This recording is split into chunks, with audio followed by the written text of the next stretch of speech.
ओम नमो भगवते वासुदेवाय नमः। नमस्कार, स्वागत है आप सभी का मेरे यूट्यूब चैनल पर। आज मैं आपको चैत्र शुक्ला एकादशी व्रत में सुने जाने वाली कामदा एकादशी की व्रत कथा सुनाऊंगी। तो चलिए सुनते हैं कामदा एकादशी व्रत कथा। धर्मराज युधिष्ठिर कहने लगे कि हे भगवान, मैं आपको कोटि कोटि नमस्कार करता हूँ। अब आप कृपा करके चैत्र शुक्ला एकादशी का महात्म्य कहिए। श्री कृष्ण कहने लगे कि हे धर्मराज, यही प्रश्न एक समय राजा दिलीप ने गुरु वशिष्ठ जी से किया था और जो समाधान उन्होंने किया वो सब मैं तुमसे कहता हूँ। प्राचीन काल में भोगीपुर नामक एक नगर था।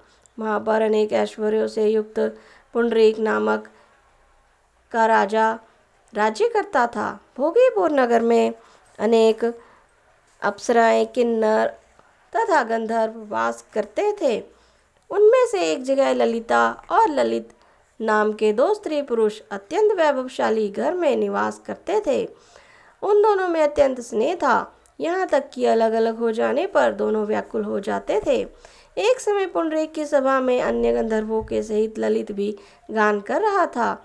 गाते गाते उसको अपनी प्रिय ललिता का ध्यान आ गया और उसके ध्यान में स्वर भंग होने के कारण गाने का स्वरूप बिगड़ गया।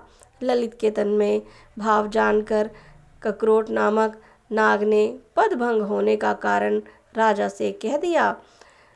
तब पुंडरीक ने क्रोधपूर्वक कहा कि तू मेरे सामने गाता हुआ अपनी स्त्री का स्मरण कर रहा है, अतः तू कच्चा मांस और मनुष्यों को खाने वाला राक्षस बनकर अपने किए कर्म का फल भोग। पुंडरीक के शाप से ललित उसी समय महाकाय विकराल राक्षस हो गया। उसका मुख अत्यंत भयंकर, नेत्र सूर्य चंद्रमा की तरह प्रदीप तथा मुख से अग्नि निकलने लगी। उसकी नाक पर्वत की कंदरा के समान विशाल हो गई और गर्दन पर्वत के समान लगने लगी। सिर के बाल पर्वतों पर खड़े वृक्षों के समान लगने लगे तथा भुजाएं अत्यंत लंबी हो गई। कुल मिलाकर उसका शरीर 8 योजन के विस्तार में हो गया। इस प्रकार राक्षस होकर वह अनेक प्रकार के दुख भोगने लगा। जब उसकी प्रियतमा ललिता को यह सब वृतांत मालूम हुआ तो उसको अत्यंत खेद हुआ और वह अपने पति के उद्धार का यत्न सोचने लगी। वह राक्षस अनेक प्रकार के घोर दुख सहता हुआ घने वनों में रहने लगा। उसकी स्त्री उसके पीछे पीछे जाती और अनेक प्रकार से विलाप करती रही। एक बार ललिता अपने पति के पीछे घूमती घूमती विंध्याचल पर्वत पर चली गई, जहाँ पर श्रृंगी ऋषि का आश्रम था।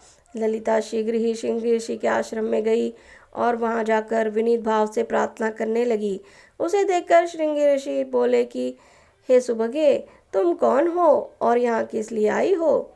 ललिता बोली कि हे मुने, मेरा नाम ललिता है। मेरा पति राजा पुंडरीक के शाप से विशालकाय राक्षस हो गया है। इसका मुझको महान दुख है, उसके उद्धार का कोई उपाय बतलाइए। श्रृंगी ऋषि बोले कि हे गंधर्व कन्या, अब चैत्र शुक्ला एकादशी आने वाली है, जिसका नाम कामदा एकादशी है। इसका व्रत करने से मनुष्य के सब कार्य सिद्ध होते हैं।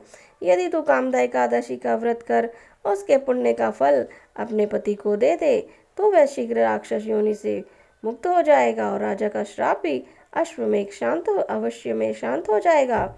मुनि के ऐसे वचन सुनकर ललिता ने चैत्र शुक्ला एकादशी आने पर उसका व्रत किया और द्वादशी को ब्राह्मणों के सामने अपने व्रत का फल अपने पति को देती हुई भगवान से इस प्रकार प्रार्थना करने लगी।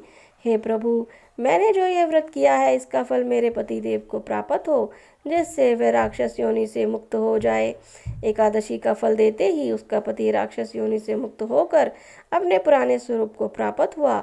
फिर अनेक सुंदर वस्त्राभूषणों से युक्त होकर ललिता के साथ विहार करने लगा। उसके पश्चात वे दोनों विमान में बैठकर स्वर्गलोक को चले गए।